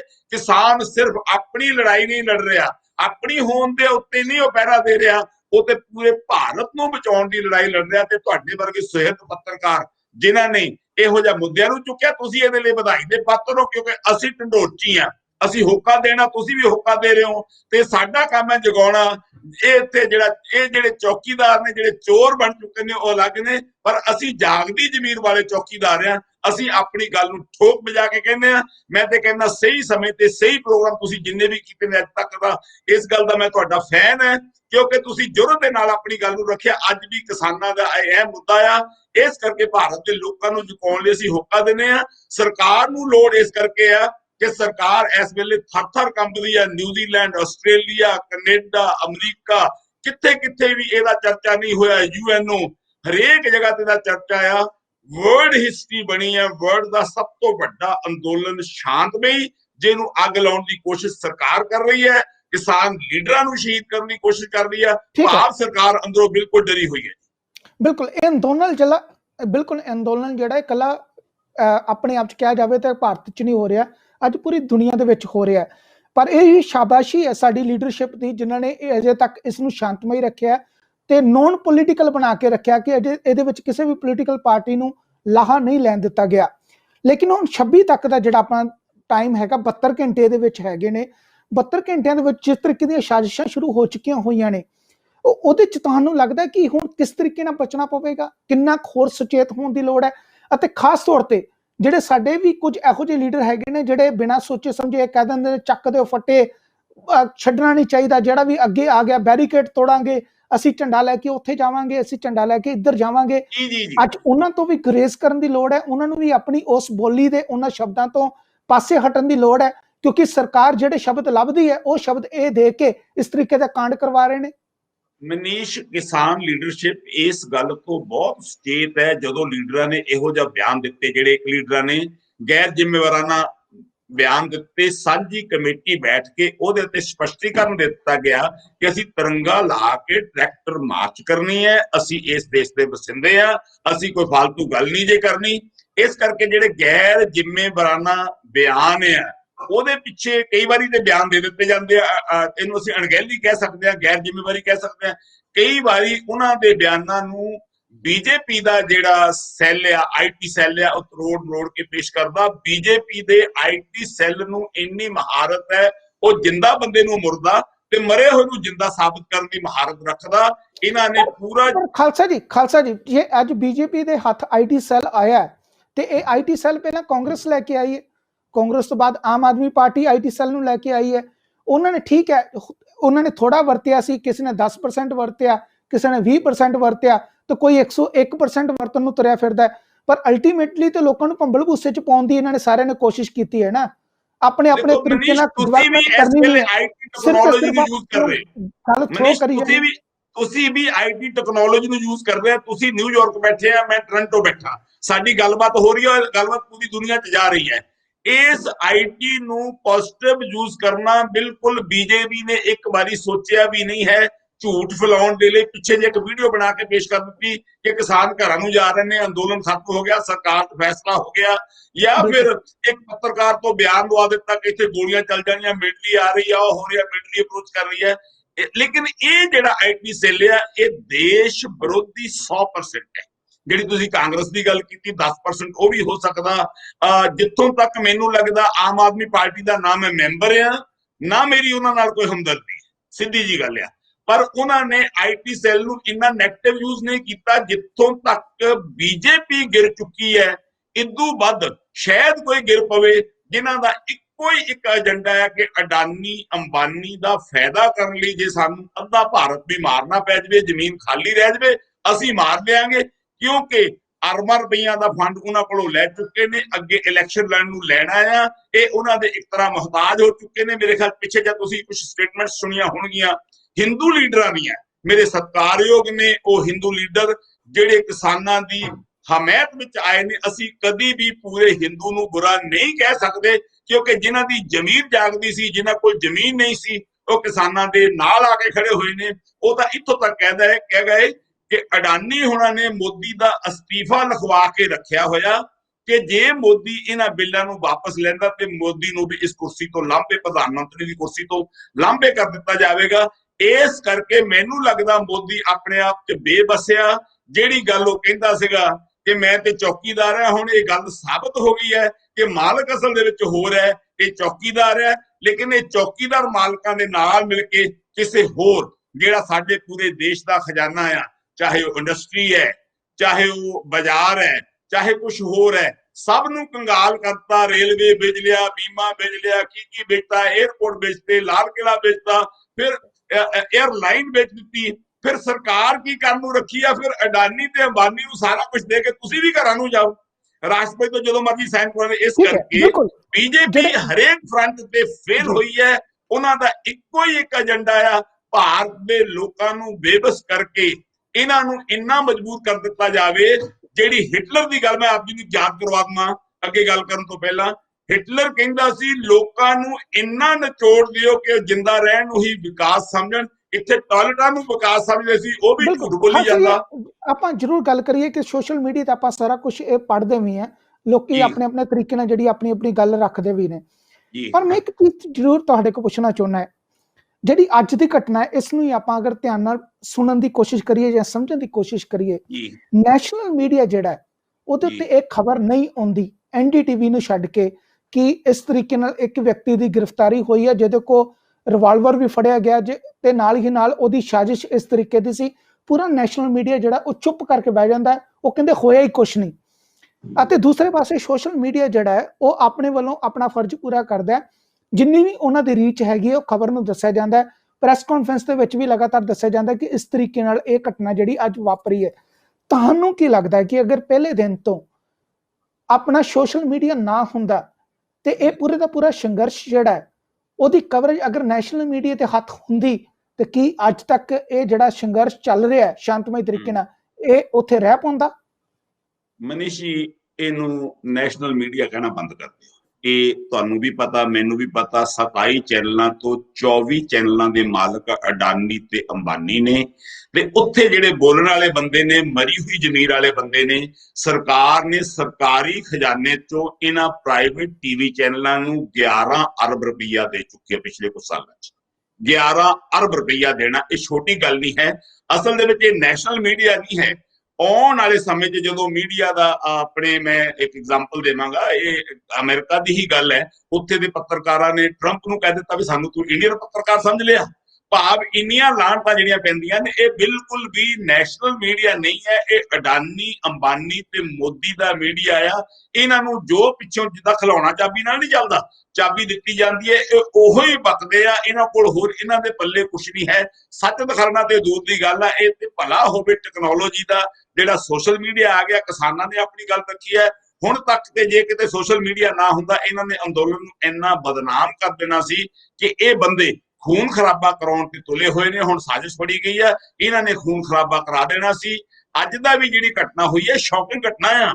ਵਰਲਡ ਲੈਵਲ ਦੇ ਉੱਤੇ ਹਾਈਲਾਈਟ ਹੋਏ ਕਿਸਾਨਾਂ ਦਾ, ਉਹਨਾਂ ਦੀ ਸ਼ਹਾਦਤ ਕਰਵਾ ਕੇ ਇਹਨਾਂ ਨੇ ਬਾਕੀ ਦੇ ਜਿਹੜੇ ਕਿਸਾਨ ਲੀਡਰਸ ਵੀ ਇਹਨਾਂ ਨੇ ਮਾਰੇ ਆ, ਉਹਨਾਂ ਨੂੰ ਫੜ ਕੇ ਜੇਲ੍ਹ 'ਚ ਦੇਣਾ ਸੀ। ਇਹ ਅੰਦੋਲਨ ਹੀ ਇਹਨਾਂ ਨੇ ਖਤਮ ਕਰ ਦੇਣਾ ਸੀ। ਬਹੁਤ ਹੀ ਘਿਨਾਉਣੀ, ਇਹਦੀ ਜਿੰਨੀ ਨਿੰਦਾ ਕੀਤੀ ਜਾਵੇ ਉਨੀ ਘੱਟ ਹੈ। ਬਹੁਤ ਘਿਨਾਉਣੀ ਸਾਜ਼ਿਸ਼ ਹੈ ਜੀ। ਅਸੀਂ ਸੋਚ ਸਕਦੇ ਹਾਂ ਇਦਾਂ ਦੀਆਂ ਘਟਨਾਵਾਂ ਕਿ ਕਿਸੇ ਕੰਟਰੀ ਦੀ ਚੁਣੀ ਹੋਈ ਸਰਕਾਰ ਲੋਕਾਂ ਦੇ ਨੁਮਾਇੰਦਿਆਂ ਨੂੰ ਮਰਵਾਉਣ ਦੇ ਲਈ ਪ੍ਰਾਈਵੇਟ ਬੰਦੇ ਹਾਇਰ ਕਰੇ ਤੇ ਦਿੱਲੀ ਪੁਲਿਸ ਉਹਨਾਂ ਦੀ ਪਿੱਠ ਪਿੱਛੇ ਹੋਵੇ। ਸ਼ਰਮ ਨਾਲ ਡੁੱਬ ਕੇ ਮਰ ਜਾਣਾ ਚਾਹੀਦਾ ਇਹਨਾਂ ਨੂੰ। ਔਰ ਇੰਨੇ ਬੇਨਕਾਬ ਹੋਣ ਤੋਂ ਬਾਅਦ ਵੀ ਜਿਹੜੇ ਤੁਰੇ ਫਿਰਦੇ ਨੇ, ਔਰ ਟੀਵੀ ਤੇ ਮਿੱਤਰੋ ਮਿੱਤਰੋ ਕਹਿ ਕੇ ਸੰਬੋਧਨ ਕਰਦੇ ਨੇ। ਮਿੱਤਰ ਉਹ ਹੁੰਦੇ ਨੇ ਜਿਹੜੇ ਦੂਜਿਆਂ ਲਈ ਆਪਣਾ ਖੂਨ ਤੱਕ ਦੇ ਦਿੰਦੇ ਨੇ, ਪਰ ਇਹ ਮਿੱਤਰ ਨੇ ਪੰਜਾਬ ਪੂਰੇ ਭਾਰਤ ਦਾ ਅੱਜ ਮੋਹਰੀ ਬਣਿਆ ਔਰ ਪੂਰੇ ਭਾਰਤ ਦਾ ਖੂਨ ਨਿਚੋੜਨ ਵਾਲਿਆਂ ਦੇ ਸਾਥ ਖੜੇ ਨੇ ਜੀ। ਮੈਂ ਇੱਕ ਅਖੀਰ ਦੇ ਵਿੱਚ ਖਾਲਸਾ ਜੀ ਤੁਹਾਨੂੰ ਇੱਕ ਸਵਾਲ ਕਰਦਾ, ਜਿਹੜਾ ਹੁਣ ਤੱਕ ਇਹ ਪੂਰਾ ਸਿਲਸਿਲਾ ਚੱਲ ਰਿਹਾ ਹੈ, ਇਹਦੇ ਵਿੱਚ ਤੁਹਾਡੇ ਸਾਹਮਣੇ ਹੈਗਾ ਕਿ ਹੁਣ 26 ਤਰੀਕ ਜਿਹੜੀ ਉਹ ਸਾਹਮਣੇ ਹੈਗੀ ਹੈ, ਬਿਲਕੁਲ ਕਿਸਾਨ ਜਿਹੜੇ ਨੇ ਉਹ ਉਹਨੂੰ ਕਹਿ ਚੁੱਕੇ ਹੋਏ ਨੇ ਕਿ ਇਹ ਪਰੇਡ ਜਿਹੜੀ ਇੱਕ ਟਰੈਕਟਰ ਪਰੇਡ ਜਿਹੜੀ ਹੈ ਹੋ ਕੇ ਰਵੇਗੀ ਤੇ ਅਸੀਂ ਕਰਕੇ ਰਵਾਂਗੇ ਜੋ ਮਰਜ਼ੀ ਹੋ ਜਾਏ। ਪਰ ਇਹਦੇ ਵਿੱਚ ਜਿਸ ਤਰੀਕੇ ਨਾਲ ਅਸੀਂ ਵੇਖਿਆ ਹੈ, ਬਹੁਤ ਸਾਰੇ ਲੋਕ 125 ਤੋਂ ਵੱਧ ਸਾਡੇ ਜਿਹੜੇ ਕਿਸਾਨ ਵੀਰ ਨੇ, ਭਾਵੇਂ ਉਹ ਪੰਜਾਬ ਦਾ ਹੋਵੇ, ਭਾਵੇਂ ਯੂਪੀ ਦਾ ਹੋਵੇ, ਭਾਵੇਂ ਕਿਤੋਂ ਦਾ ਵੀ ਹੋਵੇ, ਸ਼ਹਾਦਤ ਪ੍ਰਾਪਤ ਕਰ ਚੁੱਕੇ ਹੋਏ ਨੇ। ਹਰੇਕ ਕਿਸਾਨ ਭਾਰਤੀ ਹੈ ਜੀ, ਪਰ ਇੱਥੇ ਜੋੜ ਲਿਓ, ਹਰੇਕ ਕਿਸਾਨ ਭਾਰਤੀ ਹੈ, ਇੱਥੇ ਪੰਜਾਬੀਅਤ ਦੀ ਹਰਿਆਣਿਆਂ ਦੀ ਗੱਲ ਨਹੀਂ ਰਹਿ ਗਈ ਜੀ। ਮੇਰਾ ਸਵਾਲ ਇਹ ਹੈਗਾ ਕਿ ਜਿਹੜੇ ਲੋਕ ਲੰਮੇ ਸਮੇਂ ਤੋਂ ਇਹ ਕਹਿ ਰਹੇ ਸਨ ਕਿ ਇਹ ਨਹੀਂ ਹੋ ਸਕਦਾ, ਇਹ ਜਿਹੜੇ ਬਜ਼ੁਰਗ ਲੀਡਰ ਜਿਹੜੇ ਨੇ, ਇਹ ਕੋਈ ਕਾਮਰੇਡ ਹੈ, ਇਹ ਬਜ਼ੁਰਗ ਹੋ ਚੁੱਕੇ ਨੇ, ਇਹਨਾਂ ਦੇ ਖੂਨ ਦੇ ਵਿੱਚ ਉਹੋ ਜਿਹੀ ਅੱਗ ਨਹੀਂ ਰਹੀ, ਇਹ ਬੋਲਦੇ ਨਹੀਂ ਹੈਗੇ, ਉਹਨਾਂ ਨੇ 50 ਦਿਨ ਤੱਕ ਆਪਣੇ ਲੋਕਾਂ ਨੂੰ ਵੀ ਬਚਾ ਕੇ ਰੱਖਿਆ, ਕੋਈ ਨੁਕਸਾਨ ਵੀ ਨਹੀਂ ਹੋਣ ਦਿੱਤਾ, ਤੇ ਨਿੱਕੀ ਨਿੱਕੀ ਸਾਜ਼ਿਸ਼ ਜਿਹੜੀ ਹੈ ਉਸਨੂੰ ਵੀ ਦੁਨੀਆ ਦੇ ਸਾਹਮਣੇ ਲਿਆ ਕੇ ਰੱਖ ਦਿੱਤਾ ਕਿ ਦੇਖੋ ਜੀ ਸਰਕਾਰਾਂ ਇਸ ਤਰੀਕੇ ਨਾਲ ਸਾਜ਼ਿਸ਼ ਕਰ ਰਹੀਆਂ ਨੇ, ਤੇ ਸਰਕਾਰ ਨੂੰ ਮਜਬੂਰ ਕਰ ਦਿੱਤਾ ਕਿ ਉਹ ਇੱਥੋਂ ਤੱਕ ਦੇ ਹੱਥ ਕੰਡੇ ਅਪਣਾ ਰਹੀ ਹੈ, ਕਿਉਂਕਿ ਉਹਨਾਂ ਨੇ ਆਪਣੀ ਜ਼ਿੰਦਗੀ ਦਾ ਪੂਰਾ ਐਕਸਪੀਰੀਅੰਸ ਜਿਹੜਾ ਸੰਘਰਸ਼ਾਂ ਦਾ ਉਹ ਲਾ ਦਿੱਤਾ ਕਿ ਦੇਖੋ ਜੀ ਸੰਘਰਸ਼ ਹੁੰਦੇ ਕਿਸ ਤਰ੍ਹਾਂ। ਆਪਣੇ ਆਪ 'ਚ ਮੈਂ ਕਹਿ ਸਕਦਾ ਕਿ ਸਾਡੀ ਜ਼ਿੰਦਗੀ ਦੇ ਵਿੱਚ ਵੀ ਅਜੇ ਤੱਕ ਨਾ ਇਸ ਤਰੀਕੇ ਦਾ ਸੰਘਰਸ਼ ਵੇਖਿਆ ਸੀ, ਤੇ ਹੋ ਸਕਦਾ ਕਿ ਨਾ ਹੀ ਵੇਖਿਆ ਜਾਵੇ, ਕਿਉਂਕਿ ਇਹਦੇ ਵਾਸਤੇ ਬੜੀ ਮਿਹਨਤ ਜਿਹੜੀ ਕਰਨੀ ਪੈਂਦੀ ਹੈ। ਜਿਹੜੇ ਲੋਕ ਕਹਿੰਦੇ ਸੀ ਕਿ ਇਹਨਾਂ ਦਾ ਖੂਨ ਦੇ ਵਿੱਚ ਉਹ ਗਰਮੀ ਨਹੀਂ ਰਹੀ, ਇਹ ਆਪਣੇ ਆਪ 'ਚ ਠੰਡੇ ਹੋ ਚੁੱਕੇ ਨੇ, ਨੌਜਵਾਨਾਂ ਨੂੰ ਅੱਗੇ ਲਾ ਦੇਣਾ ਚਾਹੀਦਾ, ਉਹਨਾਂ ਨੂੰ ਤੁਸੀਂ ਕੀ ਕਹਿਣਾ ਚਾਹੁੰਦੇ ਹੋ? ਮਨੀਸ਼ ਜੀ, ਅੱਜ ਤੱਕ ਪੰਜਾਬ ਦੀ ਇਹ ਤਰਸਦੀ ਰਹੀ ਹੈ ਕਿ ਪੰਜਾਬ ਹਮੇਸ਼ਾ ਸੰਘਰਸ਼ਾਂ ਦਾ ਮੋਹਰੀ ਰਿਹਾ, ਚਾਹੇ ਉਹ ਆਜ਼ਾਦੀ ਦਾ ਸੰਘਰਸ਼ ਸੀ, ਲੇਕਿਨ ਟੇਬਲ ਤੇ ਬੈਠ ਕੇ ਹਾਰ ਜਾਂਦਾ ਰਿਹਾ। ਬਲਦੇਵ ਸਿੰਘ ਇਹਦੀ ਐਗਜ਼ਾਮਪਲ ਹੈ, ਜਿਹੜਾ ਗੋਲਮੇਜ ਕਾਨਫਰੰਸ ਤੇ ਨਹਿਰੂ ਤੇ ਕਾਇਦ-ਏ-ਆਜ਼ਮ ਜਿਨ੍ਹਾਂ ਸਾਹਿਬ ਦੇ ਨਾਲ ਬੈਠਿਆ ਸੀ। ਠੀਕ ਹੈ ਜੀ, ਅੱਜ ਪੰਜਾਬ ਦੀ ਲੀਡਰਸ਼ਿਪ ਨੇ ਸਾਫ਼ ਕਰ ਦਿੱਤਾ, ਜਿੰਨੀਆਂ ਵੀ ਮੀਟਿੰਗਾਂ ਸਰਕਾਰ ਦੇ ਨਾਲ ਹੋਈਆਂ ਨੇ, 10 ਜਾਂ 11 ਦੌਰ ਦੀਆਂ ਮੀਟਿੰਗਾਂ ਹੋਈਆਂ ਨੇ, ਹਰੇਕ ਮੀਟਿੰਗ ਵਿੱਚ ਕਿਸਾਨ ਆਗੂਆਂ ਨੇ ਸਰਕਾਰ ਦੇ ਸਵਾਲਾਂ ਦਾ ਜਵਾਬ ਦੇ ਕੇ ਉਹਨਾਂ ਨੂੰ ਨਿਰ ਉੱਤਰ ਕਰ ਦਿੱਤਾ। ਸਰਕਾਰ ਬਾਰ-ਬਾਰ ਤੋਮਰ ਵਰਗਾ ਬੰਦਾ ਉੱਠ ਕੇ ਅੰਦਰ ਜਾਂਦਾ ਸੀ ਆਪਣੇ ਅਕਾਵਾਂ ਤੋਂ ਪੁੱਛਣ ਲਈ। ਕਿਸਾਨ ਹੁਣ ਆਹ ਕਹਿੰਦੇ ਨੇ, ਪੰਜਾਬ ਦੀ ਤੇ ਪੂਰੇ ਭਾਰਤ ਦੀ ਕਿਸਾਨ ਲੀਡਰਸ਼ਿਪ ਨੇ ਸਾਬਤ ਕਰ ਦਿੱਤਾ ਕਿ ਜਿੱਥੇ ਉਹਨਾਂ ਨੇ ਜਵਾਨਾਂ ਵਿੱਚ ਜੋਸ਼ ਭਰਿਆ, ਉੱਥੇ ਉਹਨਾਂ ਨੇ ਹੋਸ਼ ਤੋਂ ਕੰਮ ਲੈ ਕੇ ਸਰਕਾਰ ਨੂੰ ਟੇਬਲ ਦੇ ਉੱਤੇ ਬਿਠਾਲ ਕੇ ਵੀ ਹਰਾਇਆ ਤੇ ਸੰਘਰਸ਼ ਦੇ ਵਿੱਚ ਵੀ ਹਰਾਉਣਗੇ। ਐਸੀ ਮੈਂ ਕਾਮਨਾ ਕਰਦਾ ਕਿ ਤੁਹਾਡਾ ਜਿਹੜਾ ਇਹ ਪ੍ਰੋਗਰਾਮ ਹੈ, ਮੈਂ ਸਮਝਦਾ ਵੀ ਇਹ ਜਨ ਜਨ ਤੱਕ ਪਹੁੰਚਣਾ ਚਾਹੀਦਾ, ਕਿਉਂਕਿ ਇਹ ਆਖਰੀ ਘਟਨਾ ਨਹੀਂ ਹੈ। ਇਸ ਗੱਲ ਤੋਂ ਵੀ ਮਨੀਸ਼ੀ ਆਪਾਂ ਜ਼ੋਰ ਦੇ ਕੇ ਕਹਿ ਦਈਏ, ਸਰਕਾਰ ਇਦੋਂ ਵੀ ਘਿਨਾਉਣਾ ਕਾਂਡ ਕਰ ਸਕਦੀ ਹੈ। ਅਰਨਬ ਗੋਸਵਾਮੀ ਦੀ ਚੈਟਿੰਗ ਤੋਂ ਸਾਫ਼ ਹੈ ਕਿ ਸਰਕਾਰੀ ਜਿਹੜੇ ਪਾਕਿਸਤਾਨ ਤੇ ਹਮਲਾ ਕਰਨਾ, 3 ਦਿਨ ਪਹਿਲਾਂ ਇੱਕ ਟੁੱਚੇ ਜਿਹੇ ਪੱਤਰਕਾਰ ਨੂੰ, ਜਿਹੜਾ ਜਿਹਦਾ ਪੂਛ ਨੂੰ ਅੱਗ ਲੱਗੀ ਹੁੰਦੀ ਇਦਾਂ ਟੱਪਦਾ, ਉਹਨੂੰ ਪਤਾ ਕਿ ਜਿਹੜਾ ਸਰਕਾਰ ਨੇ ਹਮਲਾ ਕਰਨਾ। ਇਦੋਂ ਵੱਧ ਬੁਰਾ ਹਾਲ ਭਾਰਤ ਦੀ ਜਿਹੜੀ ਨੈਸ਼ਨਲ ਸਿਕਿਉਰਿਟੀ ਦਾ ਕੀ ਹੋ ਸਕਦਾ। ਮੈਂ ਇਹ ਸਮਝਦਾ ਸਰਕਾਰ ਦਾ ਇਹ ਆਖਰੀ ਹਮਲਾ ਨਹੀਂ, ਇਦੋਂ ਘਿਨਾਉਣੀ ਸਾਜ਼ਿਸ਼ ਪਤਾ ਨਹੀਂ ਕੀ ਕਰ ਦੇਵੇ। ਇਸ ਕਰਕੇ ਕਿਸਾਨਾਂ ਨੂੰ ਇੱਕ ਇੱਕ ਵੀਰ ਜਿਹੜਾ ਮੋਰਚੇ ਤੇ ਆਇਆ, ਮੇਰੀ ਭੈਣ ਮੋਰਚੇ ਤੇ ਆਈ ਆ, ਉਹਨਾਂ ਨੂੰ ਪਹਿਰੇਦਾਰ ਬਣ ਕੇ ਪਹਿਰਾ ਦੇਣਾ ਚਾਹੀਦਾ। ਹਰੇਕ ਬੰਦਾ ਅੱਜ ਤੋਂ ਇਹ ਸਮਝੇ 3 ਦਿਨ ਦੀ ਗੱਲ ਹੈ, 3 ਦਿਨ ਤੱਕ ਇਹਨਾਂ ਨੇ ਜਿਹੜਾ ਉਸ ਤੋਂ ਬਾਅਦ ਇਹਨਾਂ ਦੀ ਜਿਹੜੀ ਪੂਛ ਨੂੰ ਅੱਗ ਲੱਗੀ ਉਹ ਠੀਕ ਹੋਣੀ ਸ਼ੁਰੂ ਹੋ ਜਾਣੀ ਹੈ, ਇਹਨਾਂ ਨੂੰ ਅਕਲ ਆ ਜਾਣੀ ਹੈ। ਕਿਉਂਕਿ ਪੰਜਾਬ ਤੋਂ ਕਿਸਾਨ ਇੱਕ ਇੱਕ ਟਰੈਕਟਰ ਨਾਲ ਨਹੀਂ ਆ ਰਹੇ, ਟਰਾਲੀਆਂ ਦੇ ਵਿੱਚ 3-3 ਟਰੈਕਟਰ ਲੱਦ ਕੇ ਨਾਲ ਲੈ ਕੇ ਆ ਰਹੇ ਨੇ, ਲੰਮੇ ਲੰਮੇ ਕਾਫਲੇ ਤੁਰੇ ਹੋਏ ਨੇ। ਔਰ ਯਕੀਨ ਕਰਿਓ ਮਨੀਸ਼ੀ, ਇਹ ਲਾਈਨ ਦਿੱਲੀ ਤੋਂ ਲੈ ਕੇ ਅੰਬਾਲੇ ਤੱਕ ਲੱਗ ਜਾਣੀ ਆ, ਸਰਸੇ ਤੋਂ ਲੈ ਕੇ ਸਿੰਘੂ ਬਾਰਡਰ ਤੱਕ ਲੱਗ ਜਾਣੀ ਆ। ਇਹੀ ਹਾਲ ਜਿਹੜਾ ਮੈਂ ਸਮਝਦਾ ਉਹ ਯੂਪੀ ਤੇ ਰਾਜਸਥਾਨ ਤੋਂ ਹੋ ਰਿਹਾ। ਸਰਕਾਰ ਨੂੰ ਆਖਰ ਭੱਜਣਾ ਪੈਣਾ, ਕਿਸਾਨਾਂ ਦੀ ਜਿੱਤ ਹੋਣੀ ਹੈ। ਪਰ ਜਿਹੜੇ 125 ਤੋਂ ਵੱਧ ਕਿਸਾਨ ਸ਼ਹੀਦ ਹੋ ਚੁੱਕੇ ਨੇ, ਇਹਨਾਂ ਦੀ ਕਾਤਲ ਜਿਹੜੀ ਆ ਉਹ ਮੋਦੀ ਦੀ ਸਰਕਾਰ ਹੈ, ਜਿਨ੍ਹਾਂ ਨੇ ਇਸ ਗੱਲ ਨੂੰ ਮੰਨ ਲਿਆ ਕਿ ਸਾਡੇ ਤਿੰਨੋਂ ਖੇਤੀਬਾੜੀ ਕਾਨੂੰਨ ਗਲਤ ਨੇ। ਜੇ ਸੌਦਾ ਕਰਨ ਨੂੰ ਤਿਆਰ ਨੇ, ਮਨੀਸ਼ ਜੀ ਤੁਸੀਂ ਮੈਨੂੰ ਕੁਝ ਦੇਣ ਲੱਗੇ ਹੋ, ਜ਼ਬਰਦਸਤੀ ਦੇ ਰਹੇ ਹੋ, ਮੈਂ ਕਹਿੰਦਾ ਮੈਂ ਨਹੀਂ ਲੈਣਾ, ਤੁਸੀਂ ਕਹਿੰਦੇ ਨਹੀਂ ਧੱਕੇ ਨਾਲ ਦੇਣਾ। ਇਸ ਕਰਕੇ ਸਰਕਾਰ ਦੀ ਅੜੀ ਸਾਬਤ ਕਰਦੀ ਹੈ ਕਿ ਉਹਨਾਂ ਨੇ ਕਿਤੇ ਨਾ ਕਿਤੇ ਕਿਸਾਨਾਂ ਨੂੰ ਪਹਿਲਾਂ ਹੀ ਵੇਚਿਆ ਹੋਇਆ ਸੀ। ਤਾਂ ਹੀ ਤੇ ਸੈਲੋ ਪਹਿਲਾਂ ਬਣੇ, ਤਾਂ ਹੀ ਤੇ ਜੀਓ ਦੀਆਂ ਬੋਰੀਆਂ ਪਹਿਲਾਂ ਛਪ ਗਈਆਂ। 47 ਤੋਂ ਵੱਧ ਕਹਿੰਦੇ ਮੰਡੀਆਂ ਬੰਦ ਨਹੀਂ ਹੋਣੀਆਂ। ਜਿਸ ਮੱਧ ਪ੍ਰਦੇਸ਼ ਚ ਮੋਦੀ ਇਹ ਗੱਲ ਕਹਿ ਰਿਹਾ ਸੀ, ਉਹਦੇ ਅੰਦਰ 47 ਤੋਂ ਵੱਧ ਮੰਡੀਆਂ ਬੰਦ ਹੋ ਚੁੱਕੀਆਂ ਨੇ। MSP 1800 ਮੱਕੀ ਦੀ, ਤੇ 700-600 ਚ ਖਰੀਦੀ ਗਈ ਹੈ। ਇਦੋਂ ਬੁਰਾ ਹਾਲ ਕਿਸਾਨਾਂ ਦਾ ਹੋ ਰਹੇ ਕਰਨ ਵਾਲੇ ਨੇ। ਕਿੰਨੇ ਬਿਲਕੁਲ ਬੰਦੇ ਅਜੇ ਝੋਨਾ ਵੱਢੇ ਨੂੰ 3 ਮਹੀਨੇ ਹੋ ਗਏ, ਮੰਡੀਆਂ 'ਚੋਂ ਝੋਨਾ ਮੱਧ ਪ੍ਰਦੇਸ਼ ਚੱਕਿਆ ਨਹੀਂ ਗਿਆ। ਇਸ ਕਰਕੇ ਜਿਹੜਾ ਜਾਗਣਾ ਚਾਹੀਦਾ, ਕਿਸਾਨਾਂ ਦਾ ਸਾਥ ਦੇਣਾ ਚਾਹੀਦਾ। ਕਿਸਾਨ ਲੀਡਰਸ਼ਿਪ ਨੂੰ ਅੱਜ ਤੋਂ ਲੈ ਕੇ ਡਟ ਕੇ ਪਹਿਰੇਦਾਰੀ ਕਰਨੀ ਚਾਹੀਦੀ ਆ। 30 ਲੱਖ 40 ਲੱਖ ਲੋਕ ਇਕੱਠੇ ਹੋ ਚੁੱਕੇ ਨੇ। ਇਹ ਕਾਫਲਾ ਘਟਣ ਦੀ ਬਜਾਏ ਹੁੰਦਾ ਕੀ ਹੈ ਕਿ ਹੌਲੀ ਹੌਲੀ ਘਟਦਾ ਜਾਂਦਾ ਹੁੰਦਾ, ਪਰ ਇਹ ਕਾਫਲਾ ਵੱਧ ਰਿਹਾ। ਇਹਦਾ ਮਤਲਬ ਭਾਰਤ ਦਾ ਕਿਸਾਨ ਨਹੀਂ, ਕਿਸਾਨਾਂ ਦੇ ਨਾਲ ਮਜ਼ਦੂਰ ਵੀ, ਮੁਲਾਜ਼ਮ ਵੀ, ਕਿਉਂਕਿ ਜਿਨ੍ਹਾਂ ਦੇ ਅੰਦੋਲਨ ਪਹਿਲਾਂ ਫੇਲ ਹੋਏ ਸੀ ਉਹਨਾਂ ਨੂੰ ਦੁਬਾਰਾ ਫੇਰ ਇੱਕ ਕੀ ਅਸੀਂ ਕਹਿ ਸਕਦੇ ਵੀ ਚਾਨਣ ਮਨਾਲਾ ਦਿਸਣ ਲੱਗ ਪਿਆ। ਅਗਰ ਕਿਸਾਨ ਇੰਨੀ ਜੁੱਤ ਨਾਲ ਸੰਘਰਸ਼ ਲੜ ਸਕਦਾ, ਅਸੀਂ ਤੇ ਚਾਹੇ ਹਾਰ ਗਏ ਆ। ਉੜੀਸਾ ਦੇ ਕਿਸਾਨਾਂ ਦੀ ਮੈਂ ਐਗਜ਼ਾਮਪਲ ਦੇਵਾਂਗਾ। ਉਹਨਾਂ ਨੇ ਆਪਣਾ ਪਿਸ਼ਾਬ ਆਪ ਪੀਤਾ, ਆਪਣਾ ਗੰਦ ਆਪ ਖਾਦਾ, ਕਹਿੰਦਿਆਂ ਵੀ ਘਿਣ ਆਉਂਦੀ ਹੈ, ਮੂੰਹ 'ਚ ਚੂਹੇ ਫੜ ਕੇ ਜੰਤਰ ਮੰਤਰ ਦੇ ਕਰਦੇ ਰਹੇ ਨੇ। ਅੱਜ ਜਿਹੜਾ ਹਾਈਲਾਈਟ ਹੈ, ਜੇ ਕਿਸਾਨ ਹਾਰ ਗਿਆ, ਭਾਰਤ ਦੇ ਅੰਦਰ ਦੁਬਾਰਾ ਕੋਈ ਅੰਦੋਲਨ ਨਹੀਂ ਜੇ ਹੋਣਾ। ਇਸ ਕਰਕੇ ਪੂਰੇ ਭਾਰਤ ਦੇ ਲੋਕਾਂ ਨੂੰ ਕਿਸਾਨਾਂ ਦੇ ਨਾਲ ਡਟ ਕੇ ਖੜੇ ਹੋ ਜਾਣਾ ਚਾਹੀਦਾ। ਬਿਲਕੁਲ। ਇਸ ਸਾਲ ਦੇ ਜਦੋਂ ਨਵਾਂ ਸਾਲ ਸ਼ੁਰੂ ਹੋਇਆ ਸੀ 2020, ਉਦੋਂ ਜਦੋਂ ਕਰੋਨਾ ਵਾਇਰਸ ਮਾਰਚ ਦੇ ਮਹੀਨੇ ਤਕਰੀਬਨ ਭਾਰਤ ਦੇ ਵਿੱਚ ਪਹੁੰਚਦਾ ਹੈ ਤਾਂ ਲੱਖਾਂ ਦੀ ਤਾਦਾਦ ਦੇ ਵਿੱਚ ਲੋਕ ਆਪਣੇ ਘਰਾਂ ਵੱਲ ਨੂੰ ਭੱਜਦੇ ਨੇ ਕਿ ਉਹ ਆਪਣੀਆਂ ਜਾਨਾਂ ਬਚਾ ਸਕਣ। ਪਰ ਇਹ ਸਮਾਂ ਦੇਖੋ ਕਿਸ ਤਰੀਕੇ ਦਾ ਹੈਗਾ। ਉਹੀ ਸਾਲ ਜਿਹੜਾ ਹੈ ਉਹਦੇ ਵਿੱਚ ਕਿਸਾਨ ਜਿਹੜੇ ਨੇ ਆਪਣੇ ਘਰ, ਆਪਣੇ ਬੱਚੇ, ਆਪਣੇ ਪਰਿਵਾਰ ਛੱਡ ਕੇ ਦਿੱਲੀ ਦੇ ਦਰਵਾਜ਼ੇ ਤੇ ਜਾਂਦੇ ਨੇ ਕਿ ਸਾਡਾ ਭਵਿੱਖ ਬਚ ਸਕੇ, ਭਾਰਤ ਦੇ ਲੋਕਾਂ ਦਾ ਹੱਕ ਬਚ ਸਕੇ, ਭਾਰਤ ਦੇ ਲੋਕਾਂ ਦੇ ਵਿੱਚ ਘਰਾਂ ਦੇ ਵਿੱਚ ਰਸੋਈਆਂ ਜਿਹੜੀਆਂ ਹੈਗੀਆਂ ਨੇ ਉਹਨਾਂ ਦੇ ਵਿੱਚ ਉਹ ਬੈਠ ਕੇ ਇੱਜ਼ਤ ਤੇ ਮਾਣ ਦੇ ਨਾਲ ਆਪਣੀ 3 ਵੇਲੇ ਦੀ ਰੋਟੀ ਜਿਹੜੀ ਉਹ ਖਾ ਸਕਣ। ਇਸ ਤਰੀਕੇ ਦਾ ਸੰਘਰਸ਼ ਲੈ ਕੇ ਭਾਰਤ ਦੇ ਕਿਸਾਨ ਜਿਹੜੇ ਨੇ ਉਹ ਸੜਕਾਂ ਦੇ ਉੱਤੇ ਉਤਰੇ ਹੋਏ ਨੇ। ਸਰਕਾਰ ਦੀ ਕੀ ਮਜਬੂਰੀ ਹੈ ਇੱਥੋਂ ਤੱਕ ਆਉਣਾ ਪੈ ਰਿਹਾ, ਜਾਂ ਉਹਨਾਂ ਲੋਕਾਂ ਦੀ ਕੀ ਮਜਬੂਰੀ ਹੈ ਜਿਹੜੇ ਇਸ ਤਰੀਕੇ ਦੀ ਵਾਇਲੈਂਸ ਕਰਕੇ ਕਿਸਾਨ ਲੀਡਰਾਂ ਨੂੰ ਕਤਲ ਕਰਕੇ ਇਸ ਸੰਘਰਸ਼ ਨੂੰ ਜਿਹੜਾ ਖਤਮ ਕਰਨਾ ਚਾਹੁੰਦੇ ਨੇ। ਇਹ ਅਜੇ ਤੱਕ ਸਮਝ ਨਹੀਂ ਆਇਆ। ਚਾਹੀਦਾ ਤਾਂ ਇਹ ਸੀ ਕਿ ਜਿੰਨੀਆਂ ਵੀ ਹੁਣ ਤੱਕ ਸੁਰੱਖਿਆ ਏਜੰਸੀਆਂ ਹੈਗੀਆਂ ਨੇ ਉਹ ਘੱਟ ਤੋਂ ਘੱਟ ਇਹ ਚੀਜ਼ ਦੀ ਪਰਖ ਕਰਦੀਆਂ ਕਿ ਇਹ ਸਭ ਕੁਝ ਕੌਣ ਕਰਨ ਦੀ ਕੋਸ਼ਿਸ਼ ਕਰ ਰਿਹਾ, ਲੇਕਿਨ ਉਸ ਪਾਸੇ ਬਿਲਕੁਲ ਸਨਾਟਾ ਹੈ। ਪਰ ਜਿਸ ਪਾਸੇ ਸਨਾਟਾ ਹੋਣਾ ਚਾਹੀਦਾ ਸੀ ਉਸ ਪਾਸੇ ਰੋਲਾ ਪਾਇਆ ਜਾ ਰਿਹਾ ਹੈ। ਫਾਲਤੂ ਦਾ ਲੋਕਾਂ ਨੂੰ ਇੱਕ ਦੂਜੇ ਦੇ ਖਿਲਾਫ ਭੜਕਾਉਣ ਦੀ ਕੋਸ਼ਿਸ਼ ਕੀਤੀ ਜਾ ਰਹੀ ਹੈ। ਭਾਰਤ ਦੇ ਇਤਿਹਾਸ ਦੇ ਵਿੱਚ 2 ਤਰੀਕੇ ਦੇ ਲੋਕ ਜਿਹੜੇ ਨੇ ਉੱਭਰ ਕੇ ਸਾਹਮਣੇ ਆ ਰਹੇ ਨੇ। ਇੱਕ ਜਿਹੜੇ ਰਾਜਨੀਤਿਕ ਪਾਰਟੀਆਂ ਨੂੰ ਅੱਜ ਵੀ ਸਪੋਰਟ ਕਰ ਰਹੇ ਨੇ, ਤੇ ਦੂਸਰੇ ਉਹ ਲੋਕ ਜਿਹੜੇ ਇਸ ਵੇਲੇ ਮਾਨਵਤਾ ਦੀ ਸੇਵਾ ਕਰਦੇ ਹੋਏ ਆਪਣੇ ਆਪ ਨਿਕਲ ਕੇ ਘਰੋਂ ਬਾਹਰ ਆ ਰਹੇ ਨੇ ਕਿ ਇਸ ਸਦੀ ਦੇ ਵਿੱਚ, 21ਵੀਂ ਸਦੀ ਦੇ ਵਿੱਚ ਦੁਨੀਆ ਦਾ ਸਭ ਤੋਂ ਵੱਡਾ ਸੰਘਰਸ਼ ਕੀ ਇਸ ਤਰੀਕੇ ਦਾ ਹੋ ਸਕਦਾ ਹੈ। ਇਹ ਵੀ ਆਪਣੇ ਆਪ 'ਚ ਕਹਿ ਸਕਦੇ ਕਿ ਇਹ ਸਿਹਰਾ ਜਿਹੜਾ ਹੈ ਪੰਜਾਬੀਆਂ ਦੇ ਮੱਥੇ ਦੇ ਉੱਤੇ ਵੱਜਾ ਹੈ ਕਿ ਉਹਨਾਂ ਨੇ ਇਹਨਾਂ ਹਾਲਾਤਾਂ ਦੇ ਵਿੱਚ ਵੀ ਆਪਣੇ ਆਪ ਨੂੰ ਜਿਹੜਾ ਹੈ ਪਿੱਛੇ ਨਹੀਂ ਕੀਤਾ ਅਤੇ ਅੱਜ ਵੀ ਮਾਨਵਤਾ ਦੀ ਸੇਵਾ ਦੇ ਵਾਸਤੇ, ਆਪਣੇ ਹੱਕਾਂ ਦੇ ਵਾਸਤੇ, ਆਪਣੀਆਂ ਆਉਣ ਵਾਲੀਆਂ ਪੀੜ੍ਹੀਆਂ ਦੇ ਹੱਕਾਂ ਦੇ ਵਾਸਤੇ ਉਹ ਅੱਜ ਖੁੱਲੇ ਅਸਮਾਨ ਹੇਠ ਜਿਹੜਾ ਜਾ ਕੇ ਪ੍ਰਦਰਸ਼ਨ ਕਰ ਰਹੇ ਨੇ। ਕੋਸ਼ਿਸ਼ ਇਹ ਹੋਣੀ ਚਾਹੀਦੀ ਹੈ ਕਿ ਇਸ ਲੜਾਈ ਨੂੰ ਵੱਡਾ ਨਾ ਕੀਤਾ ਹੋਇਆ ਆਪਣੇ ਆਪ 'ਚ ਸ਼ਾਂਤਮਈ ਤਰੀਕੇ ਦੇ ਨਾਲ ਇਸ ਨੂੰ ਨਿਬੇੜਿਆ ਜਾਵੇ। ਅਤੇ ਜਿਹੜੀਆਂ ਸਰਕਾਰਾਂ ਚੁੱਪ ਕਰਕੇ ਬੈਠੀਆਂ ਨੇ ਕਿ ਤੁਸੀਂ ਆਪਣੀ ਕਰ ਲਓ, ਅਸੀਂ ਆਪਣੀ ਕਰ ਲਾਂਗੇ, ਅਲਟੀਮੇਟਲੀ 3 ਸਾਲਾਂ ਬਾਅਦ ਫਿਰ ਲੋਕਾਂ ਦੇ ਦਰਵਾਜ਼ੇ ਦੇ ਉੱਤੇ ਜਾਣਾ ਪੈਣਾ। ਜੇ ਉਦੋਂ ਲੋਕਾਂ ਨੇ ਤੁਹਾਡੇ ਵਾਲੇ ਸ਼ਬਦ ਤੁਹਾਡੇ ਉੱਤੇ ਕਹਿ ਦਿੱਤੇ ਤਾਂ ਫਿਰ ਕੀ ਹਾਲਾਤ ਹੋਣਗੇ। ਅੱਜ ਸਮਝਣ ਦੀ ਲੋੜ ਹੈ ਕਿ ਆਪਾਂ ਇਸ ਚੀਜ਼ ਨੂੰ ਬੜੀ ਸ਼ਾਂਤਮਈ ਤਰੀਕੇ ਨਾਲ ਹੱਲ ਕਰਨ ਦੀ ਕੋਸ਼ਿਸ਼ ਕਰੀਏ। ਅਤੇ ਜਿਹੜੇ 2 ਪਰਿਵਾਰਾਂ ਦੇ ਉੱਤੇ ਬਾਰ-ਬਾਰ ਇਲਜ਼ਾਮ ਲੱਗਦਾ ਹੈ ਕਿ ਇਹਨਾਂ ਦੇ ਕਰਕੇ ਇਹ ਸਾਰੇ ਦਾ ਸਾਰਾ ਖੇਤੀ ਪ੍ਰਬੰਧ ਜਿਹੜਾ ਉਹਨਾਂ ਨੂੰ ਦੇਣ ਦੀ ਕੋਸ਼ਿਸ਼ ਕੀਤੀ ਜਾ ਰਹੀ ਹੈ।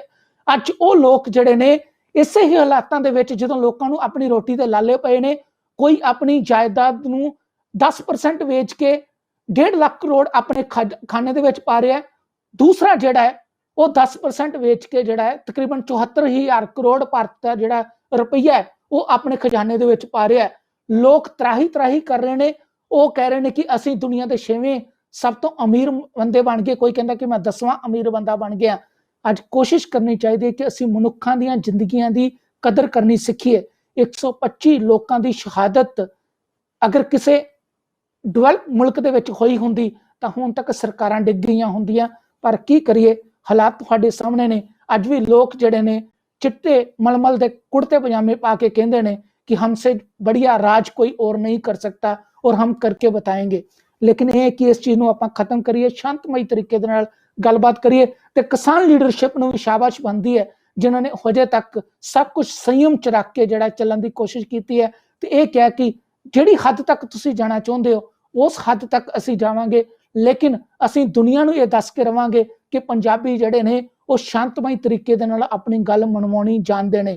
सो उम्मीद करते हैं कि अगले जिहड़े 72 घंटे हैगे ने वो 72 ਰਾਤਾਂ ਵਰਗੇ ਨੇ, ਲੇਕਿਨ ਸਾਡੀ ਲੀਡਰਸ਼ਿਪ ਜਿਹੜੀ ਹੈ ਉਹਨਾਂ ਦਿਨਾਂ ਨੂੰ ਵੀ ਜਿਹੜਾ ਹੈ ਸ਼ਾਂਤਮਈ ਤਰੀਕੇ ਨਾਲ ਕੱਢੇਗੀ ਤੇ ਸਰਕਾਰ ਨੂੰ ਮਨੀਸ਼ ਜੀ, ਮਜਬੂਰ ਤੁਹਾਡੀ ਕਰੇਗੀ। ਕਲੋਜ਼ਿੰਗ ਤੋਂ ਪਹਿਲਾਂ ਮੈਂ ਇੱਕ ਬੇਨਤੀ ਕਰਨੀ ਜ਼ਰੂਰੀ ਸਮਝਦਾ। ਉਹ ਬੇਨਤੀ ਇਹ ਹੈ ਕਿ ਕਿਸ ਸਰਕਾਰ ਦੀ ਆਪਾਂ ਗੱਲ ਕਰਦੇ ਤੇ ਕਿੱਥੇ, ਜਿੱਥੇ ਸੁਪਰੀਮ ਕੋਰਟ ਦੇ ਜੱਜ ਇਹ ਕਹਿੰਦੇ ਨੇ ਵੀ ਹੁਣ ਇੱਥੇ ਨਿਆਂ ਨਹੀਂ ਰਹਿ ਗਿਆ, ਜਿੱਥੇ ਸੀਬੀਆਈ ਵਿਕੀ ਹੋਈ ਹੈ, ਜਿੱਥੇ ਪੁਲਿਸ ਵਿਕੀ ਹੋਈ ਹੈ, ਜਿੱਥੇ ਸਰਕਾਰੀ ਏਜੰਸੀਆਂ ਵਿਕੀਆਂ ਹੋਈਆਂ ਨੇ। ਭਾਵ ਇੱਕ ਸ਼ੇਰ ਮੈਨੂੰ ਯਾਦ ਆਇਆ, एक ही उल्लू काफी था बर्बाद गुलस्ता करने को, हर शाख पे उल्लू बैठा है, अंजामे गुलस्ता क्या होगा। ਭਾਰਤ ਦਾ ਕੀ ਬਣੇਗਾ ਜਿੱਥੇ ਸਾਰੇ ਪਾਸਿਓਂ ਚੋਰ ਉਚੱਕੇ ਇਕੱਠੇ ਹੋ ਕੇ ਦਿਆਨਤਦਾਰ ਲੋਕਾਂ ਦੇ ਸੰਘਰਸ਼ ਨੂੰ ਖਤਮ ਕਰਨ ਦੀ ਕੋਸ਼ਿਸ਼ ਕਰਦੇ ਆ ਜੀ। ਬਹੁਤ ਬਹੁਤ ਧੰਨਵਾਦ ਜੀ। ਬਹੁਤ ਬਹੁਤ ਧੰਨਵਾਦ ਜੀ।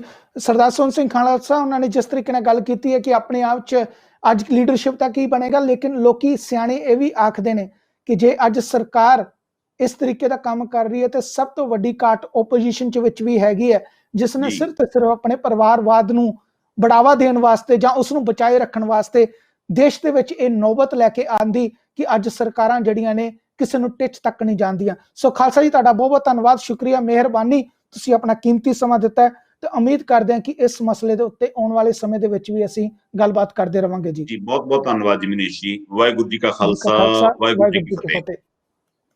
ਤੇ ਦੋਸਤੋ, ਬਿਲਕੁਲ ਇਹ ਤੁਸੀਂ ਸੁਣ ਰਹੇ ਸੀ ਸਰਦਾਰ ਸੋਹਣ ਸਿੰਘ ਖਾਲਸਾ ਉਹਨਾਂ ਨੂੰ, ਜਿਨ੍ਹਾਂ ਨੇ ਬੜੇ ਸੋਹਣੇ ਤਰੀਕੇ ਨਾਲ ਆਪਣੇ ਵਿਚਾਰ ਰੱਖੇ ਨੇ, ਕੈਨੇਡਾ ਦੀ ਧਰਤੀ ਤੋਂ ਹੈ।